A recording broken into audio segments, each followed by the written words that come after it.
Hi everybody, welcome back on Lit Up with Annie.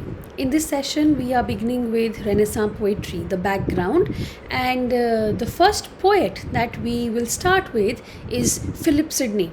I'm not going into detail of literature right now. We'll just see the background to Philip Sidney and the works, the most important works that he wrote. So Philip Sidney was born in 1554 and he died in 1586. Did not live very long.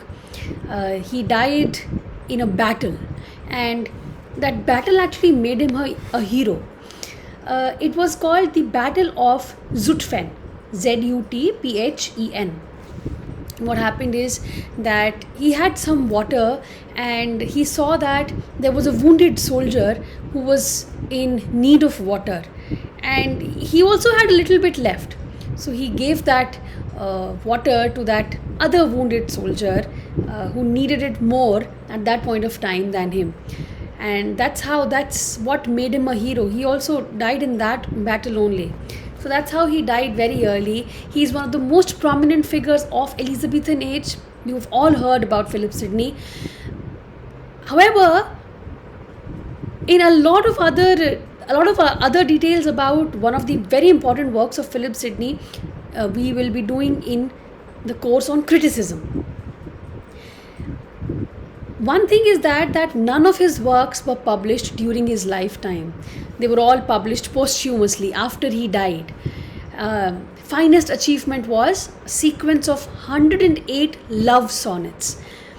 Love sonnets, we can also say that यहाँ से popular हुए.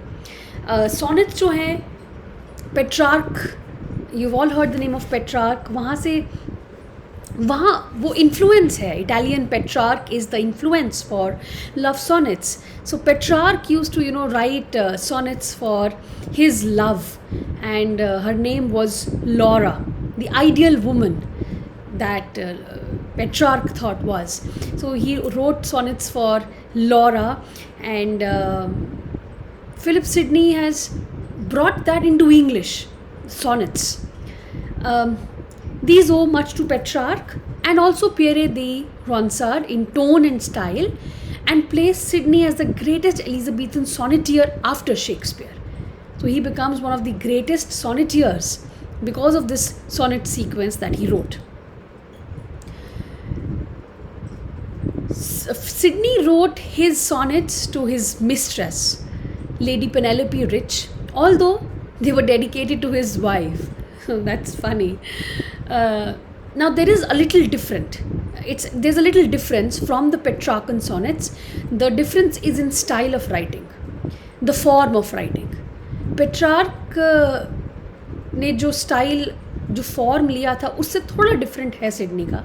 Sidney usually adopts the Petrarchan octave, that is AB, BA, AB, BA.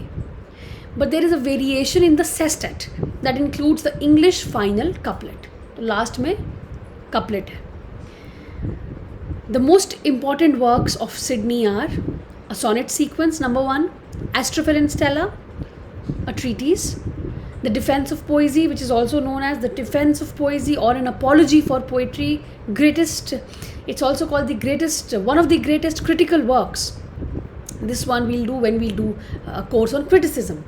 Then the Countess of Pembroke's Arcadia, simply it is known as Arcadia. These are his finest works, most important works of Sidney.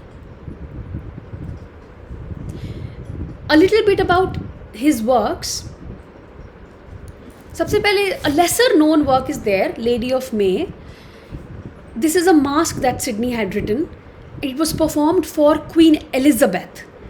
It was performed in 1578 or 79, the date is not very clear. The next work is Astrophel and Stella. It was written somewhere around 1580s, early 1580s, 81 से 85 के बीच. First edition जो print हुआ था, it was not authorized one, pirated version. It was probably in 1591. But the authorized edition that came out was in 1598. Again, experiments with rhyme scheme were no less notable. They served to free the English sonnet from the strict rhyming requirements of the Italian form. जो Italian form था sonnets का, वो बहुत strict था, strict pattern एक follow होता था. The experiments that Philip Sidney did with his work, with his rhyme scheme, with his form, with his style, it also laid a foundation to free the English sonnet from those strict requirements of the Italian form. The next work, The Countess of Pembroke's Arcadia, most ambitious work है ये. It is simply known as Arcadia. Now, this follows Greek model, Hellenistic भी कहते हैं, which is influenced by the Greek culture. Some very important things are that William Shakespeare borrowed from it for, you should mark this, for Gloucester का जो सब plot था King Lear में, उसके लिए. Parts of it were dramatized by John Day and James Shirley also. Then there is a very widely told story about King Charles the First, that जब King Charles the First को execute कर रहे थे, उस time पे he had quoted lines from the book as he mounted the scaffold to be executed. Then Samuel Richardson named the heroine of his first novel Pamela, or Virtue Rewarded. It was after Sidney's Pamela here. So these are some of the important things that we must note. The Apology for Poetry, also known as A Defense of Poesy or The Defense of Poetry. It is one of the greatest critical essays in English. कुछ लोग कहते हैं it was motivated by Stephen Gosson. इस बार exam में भी था ये, Match the Following में. Gosson was a former playwright who had dedicated his attack on English stage, the school of abuse, to Sidney in 1579. So partly it was motivated by that. He wanted to reply to Stephen Gosson. School of abuse इन्होंने लिखा था. But majorly, whatever is there in this work, An Apology for Poetry, it is in response to the charges that Plato had laid down.